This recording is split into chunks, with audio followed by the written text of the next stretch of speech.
안녕하세요. 오늘도 사연살롱을 찾아주셔서 감사합니다. 저는 36세 주부예요.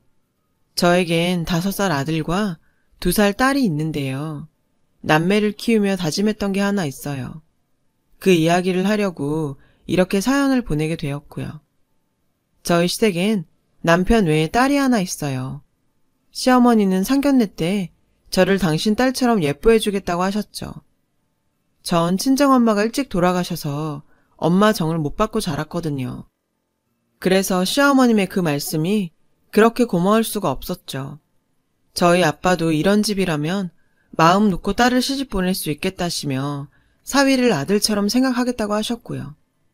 그때까지는 저는 남편도 남편이지만 시어머님을 잘 만나서 정말 다행이라고 생각하고 있었어요. 하지만 저의 이런 생각은 신혼여행을 다녀온 뒤 완전 바뀌게 되었죠. 딸처럼 대해주신다더니 걸핏하면 저를 불러 집안일을 시키시더라고요. 당시만 해도 직장에 다니고 있던 저는 주 5일 내내 퇴근 후 시댁에 불려가곤 했어요. 이유는 많았지만 늘 같은 맥락이었죠. 김치를 차려놨는데 하필 허리를 삐끗했지 뭐니? 시집 왔으니 우리 집 음식 좀 배워야 하지 않겠니? 퇴근하고 헐레벌떡 달려가 보면 허리 아프시다는 분이 그렇게 쌩쌩할 수가 없어요. 그뿐인가요? 시댁 음식을 가르쳐 주신 데서 가보면 주방일을 저한테 떠넘기기 일쑤였죠. 그냥 일 부려먹으려는 핑계였던 거예요. 그래도 며느리 입장에서 별 수 있나요? 하라면 하는 수밖에요. 뒤늦게서야 저의 이런 순종적인 태도가 제 발목을 잡았다는 걸 알게 됐네요. 한 달 정도 그렇게 시댁에 불려다니며 살다 보니 저도 사람인지라 이건 좀 너무하다는 생각이 들더라고요. 그래서 남편한테 우린 아직 신혼인데 어머님이 너무 자주 부르신다고 했더니 엄마가 너 마음에 들어서 그러는 거야. 아버지가 그러시는데 엄마가 온종일 너 생각만 하면서 뭘 더 가르쳐주면 좋을까 고민하신다더라고. 글쎄, 이런 속없는 소리를 하지 뭐예요. 남편은 좋은 쪽으로 얘기한 거겠지만 제 귀엔 쟤를 어떻게 더 부려먹을까 하는 말로 들렸죠. 딸처럼 예뻐해 주신다더니 품삯 없는 종년으로 부릴 생각이었던 거예요. 그도 그럴 것이 시누이는 정말 손 하나 까딱 안 하고 살거든요. 그런데도 누구 하나 뭐라고 하는 사람도 없어요. 오히려 어머님이 시누이 설거지며 방 청소까지 해주실 정도니까요. 그러던 어느 날 시누이가 결혼할 상대라며 집에 남자를 데려왔지 뭐예요. 당연히 그날도 어머님은 절 호출하셨고 저는 퇴근하기가 무섭게 시댁으로 달려갔어요. 사위는 백년 손님이라는데 뭘 하면 좋을까? 씨암탉이라도 잡아야 하나? 시어머니는 평소답지 않게 부산을 떨며 오왕좌왕 하시더라고요. 어머니, 요즘 누가 사위한다고 씨암탉을 잡아요. 그냥 평소 하시던 대로 편하게 하세요. 제 딴엔 걱정 마시란 얘기였는데 글쎄. 아니, 넌 어쩜 말을 그렇게 하니? 네가 나서서 챙겨도 모자랄 판에? 저는 이게 혼날 일인가 싶었지만 일단 죄송하다고 사과를 드렸어요. 그런데 그 다음이 더 기가 막혔죠. 얘, 생선 좀 예쁘게 발라서 박서방 앞접시에 놔줘라. 순간 저는 제 귀를 의심했어요. 어머니, 제 신랑도 아닌데 제가 생선을 왜 발라줘요? 그건 아가씨도 싫어할 거예요. 그러자 시어머니는 정색을 하시더군요. 귀한 손님이니 잘 좀 대접하자는데 뭔 말이 그렇게 많니? 전 황당하긴 했지만 큰 소리 나는 게 싫어서 생선을 발라 예비사위 앞접시에 놓아주었어요. 그러자 그 모습을 본 시아버지와 남편이 황당한 눈으로 저를 쳐다보더라고요. 예비사위 역시 난감해하며 자기가 하겠다고 저를 말렸죠. 그때 마침 어머님이 자리로 오셨어요. 아유, 그냥 얘 보고 발라달라고 해요. 우리 집에 온 귀한 손님인데 그 정도 대접은 받아야지. 그러니 사양 말고 차린 건 없지만 많이 들어요. 그렇게 어색하고 불편한 저녁 식사가 시작됐고 식사 중에도 어머님은 내내 예비사위 젓가락이 어느 음식에 자주 가는지를 살피시곤 그 반찬을 예비사위 쪽으로 수시로 바꿔주셨어요.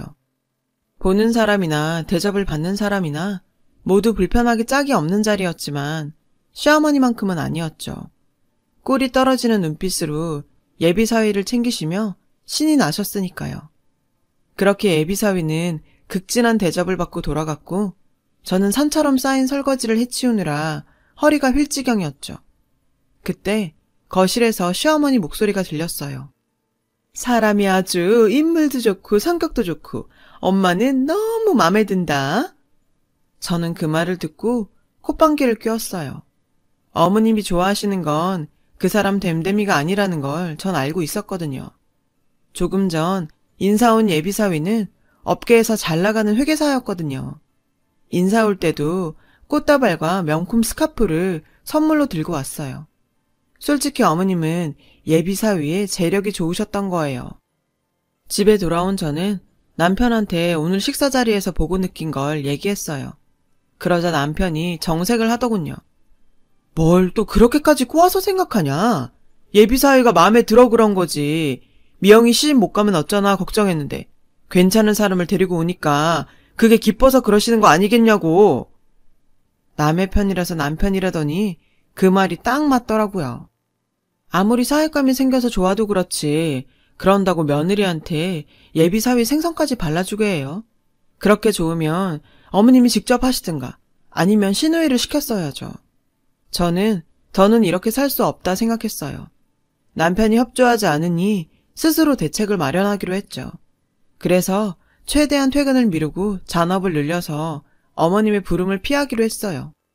솔직히 몸은 피곤해도 스트레스는 훨씬 적어서 나름 잘했다 싶었죠. 그런데 너 요즘 퇴근이 너무 늦는 거 아니니? 돈 버는 것도 중요하다지만 여자가 너무 밖으로 돌면 못 쓴다. 곧 있으면 내 시누이 결혼하는데 준비도 해야 하지 않겠니? 아니, 내가 결혼하는 것도 아닌데 도대체 뭘 준비를 하라는 건지 생각할수록 황당하더라고요. 그리고 다음날 시댁에 가보니 웬 노트를 제게 건네시며 보라고 하시더라고요. 어머니, 이게 뭐예요? 뭐긴, 내가 대충 정리한 혼수 목록이다. 나는 늙어서 뭐가 좋은지 모르지 않니? 넌 시집 온 지 얼마 안 됐으니 잘 알 거 아니냐. 그러니 한번 봐라.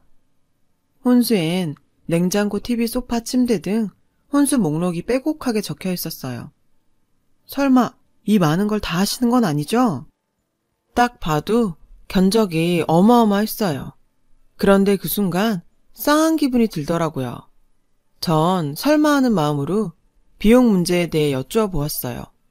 그랬더니 얘는 그 돈을 왜 내가 내니?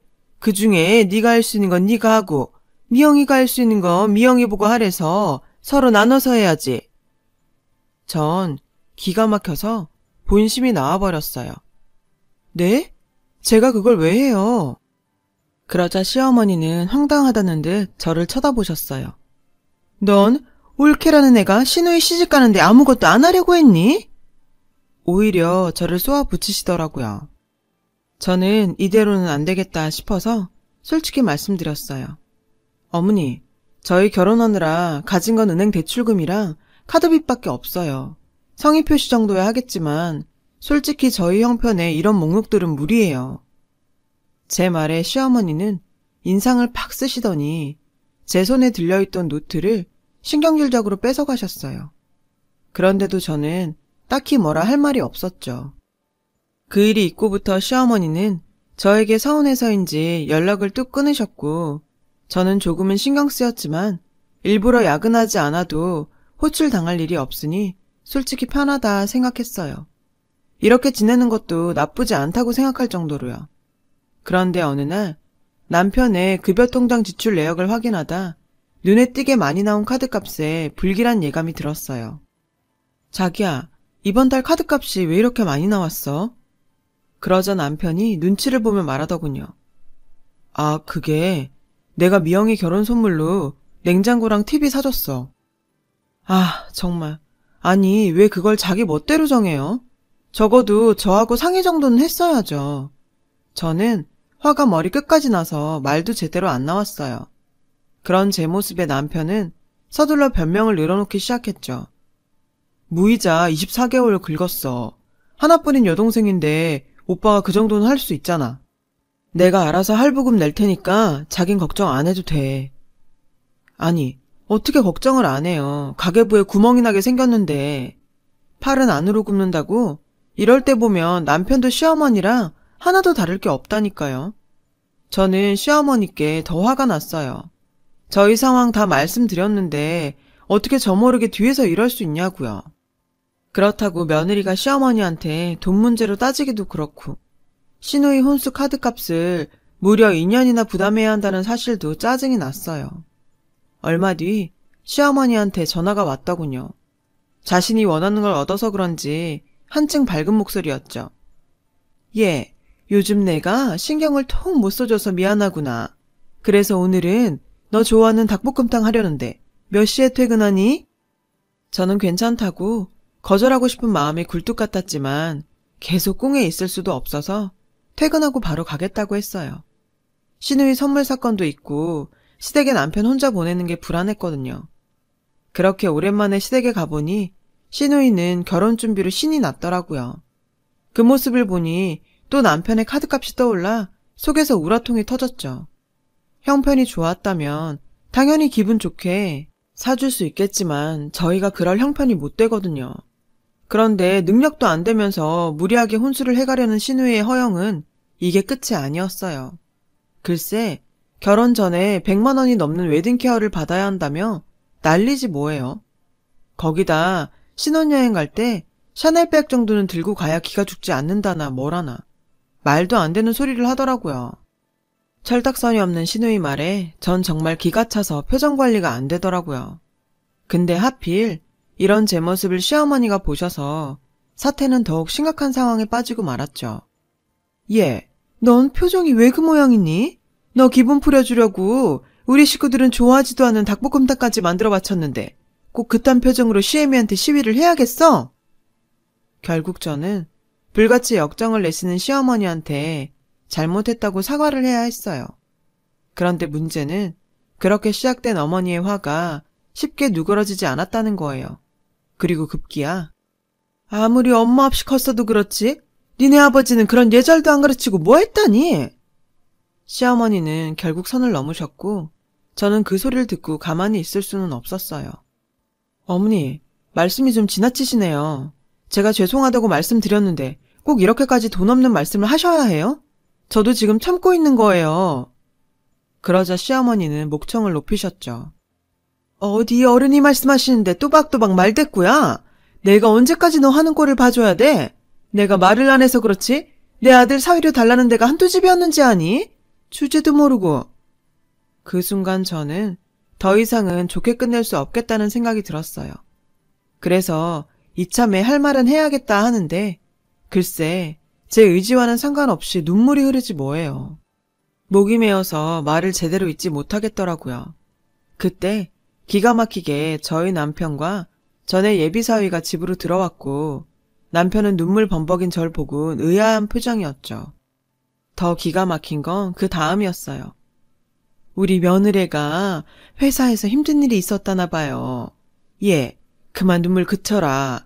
누가 보면 내가 너 울린 줄 알겠다. 박서방이 이해 좀 해줘요. 우리 며느리가 이렇게 눈물이 많다오. 미영이한테 들었는데 박서방이 닭볶음탕을 그렇게 좋아한다면서요.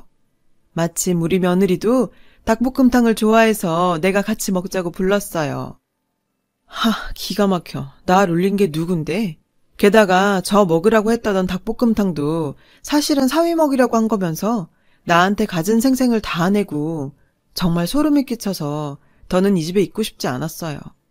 그래서 그 길로 가방을 들고 나와버렸죠. 그런데 당연히 따라 나올 줄 알았던 남편이 오지 않는 거예요. 가재는 개편이다 이거죠. 결국 저는 택시를 잡아 타고 친정으로 갔어요. 나중에 남편이 전화를 걸어서 어디에 있냐고 묻길래 그날 있었던 일을 죄다 얘기했어요. 그리곤 당신이랑 더는 못 살겠으니 이혼하자고 했어요. 남편은 헤어질 때 헤어지더라도 얼굴 보고 얘기 좀 하자길래 친정 근처 카페에서 남편을 기다렸죠. 남편은 절 보자마자 대놓고 시어머니 변호를 하기 바쁘더라고요. 엄마한테 얘기 들었는데 엄마도 순간 화가 나서 말실수하신 거래. 내가 대신 사과할 테니까 마음 풀어. 엄마가 미영이 결혼 앞두고 마음이 좀 그러신가 봐. 자기가 이해 좀 해주라. 저는 자기 엄마를 두둔하는 남편의 말에 어이가 없었어요. 그래? 당신도 기억하지? 당신 어머니가 우리 상견례 때 우리 아빠한테 하신 말. 딸처럼 대해준다며. 이게 딸이니? 당신 집 몸종 부리듯 하면서. 어떤 엄마가 회사 일로 바쁜 딸을 불러다 집안일 시키고 시누이 남편한테 생선 가시 발라주라 그러냐? 오늘만 해도 그래. 엄마 없이 자라서 가정교육도 제대로 못 받았다고? 그래놓고 내가 회사 일 때문에 운다고? 어쩜 사람이 그럴 수가 있어? 사위 앞에서 그렇게 발발거리면서 며느리인 발톱의 때만큼도 생각 안 하는 당신 엄마, 나 이제 못 참아.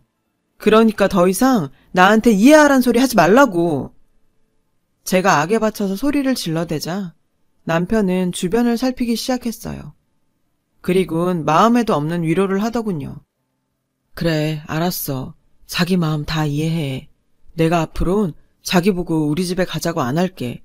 엄마한테도 자기한테 말 조심해달라고 얘기할 거고. 그러니까 기분 풀어, 응? 게다가 자기가 이렇게 친정에 있으면 나도 나지만 장인어른이 얼마나 속상하시겠어. 안 그래? 그러니까 마음 풀고 집으로 가자, 응?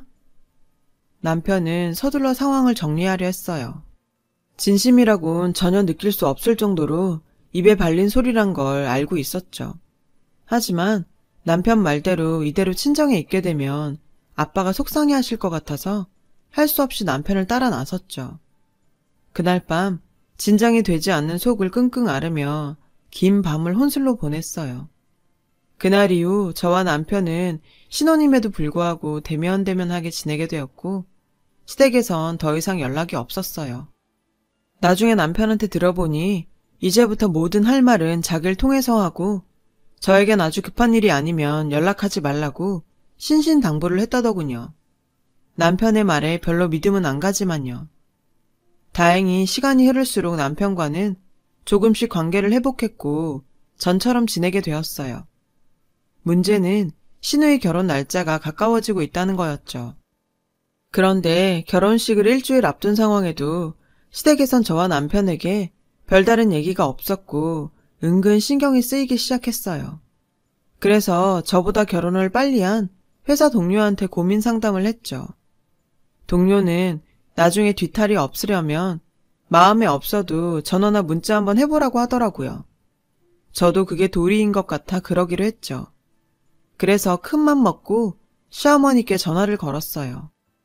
아가씨 결혼식도 다가오고 지난번 일도 있고 해서 전화 한번 드렸어요.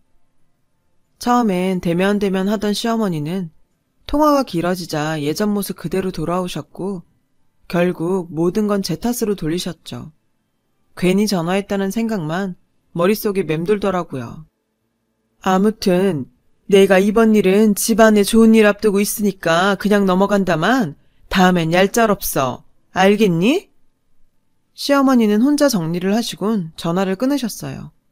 얼마 뒤 시누이 결혼식 날이 되었어요. 저는 시어머니가 준비하신 촌스러운 한복을 입고 식장으로 향했죠. 1년에 2번이나 자녀 혼사를 치르게 된 시부모님은 오시는 손님들께 멋쩍은 인사를 해야만 했어요. 덩달아 저희 부부도 고개를 조아려야 했고요. 그런 와중에 저희 아빠가 오셨어요. 저는 친정아빠한테 좋은 모습만 보여주고 싶어 애써 웃음을 지어 보였죠. 그렇게 하객 인사를 마치고 잠시 뒤 식이 시작됐어요. 신랑 입장에 이어 시누이가 아버님 손을 잡고 입장을 했죠. 그런데 그 순간 술이 잔뜩 취한 여자가 버진로드에 난입해서는 손에 들고 있던 레드와인을 아버님과 시누이한테 마구 뿌려대지 뭐예요. 이 결혼은 무효라고 소리치면서요. 순식간에 식장은 아수라장이 되었고 신랑과 신랑 측 부모님은 당황한 기색이 역력했죠. 저희 어머니가 남편은 말할 것도 없고요. 와인을 뒤집어 쓴 시누이는 완전히 멘붕 상태인 것 같았어요. 저는 이 상황을 수습할 사람이 저밖에 없는 것 같아 예식장 직원들과 함께 하객들한테 죄송하다고 인사를 하곤 돌려보냈어요. 난동을 피운 여자는 경찰에 넘겼고요. 제가 수습을 마치고 식장에 돌아오니 그 사이 한바탕 소란이 일어나 있지 뭐예요. 시누이는 울고 시어머니는 머리와 화장이 엉망이 돼서는 한바탕 분풀이를 하고 계셨어요. 저는 흥분한 시어머니를 말리러 갔고 시어머니는 저를 보자 그 분풀이의 화살을 저에게 돌리시더라고요. 너 솔직히 지금 고소해 죽겠지? 내가 네 속을 모를 줄 알아? 이게 다 너 때문에 부정 타서 그래. 너 하나 잘못 들어와서 부정 탄 거라고. 이제 우리 미영이 어쩔 거야? 정말 황당하더라고요. 꾹 참고 가만히 있으니까 날 가만히로 보나. 어머니, 이게 어떻게 저 때문이에요. 이건 다 어머니가 좋아 죽는 잘난 사위 때문이라고요. 아까 여기서 난동 피운 여자가 누군지 아세요? 어머님 사위 될 뻔했던 사람이랑 5년을 같이 산 여자래요. 그런 여자를 두고 아가씨랑 바람핀 거라고요. 그런데 이게 제 탓이라고요? 제발 상황 파악이나 하시고 말하세요. 저는 억울해서 격한 말을 쏟아냈어요. 그러자 시어머니가 손을 치켜들고는 그대로 제 뺨을 치려고 손을 드셨어요. 그리고 그 순간 아니, 지금 뭐 하는 짓입니까? 당신이 뭔데 내 귀한 딸을 때리려고? 당신 미쳤어요? 아빠가 성큼성큼 걸어와 소리치셨어요.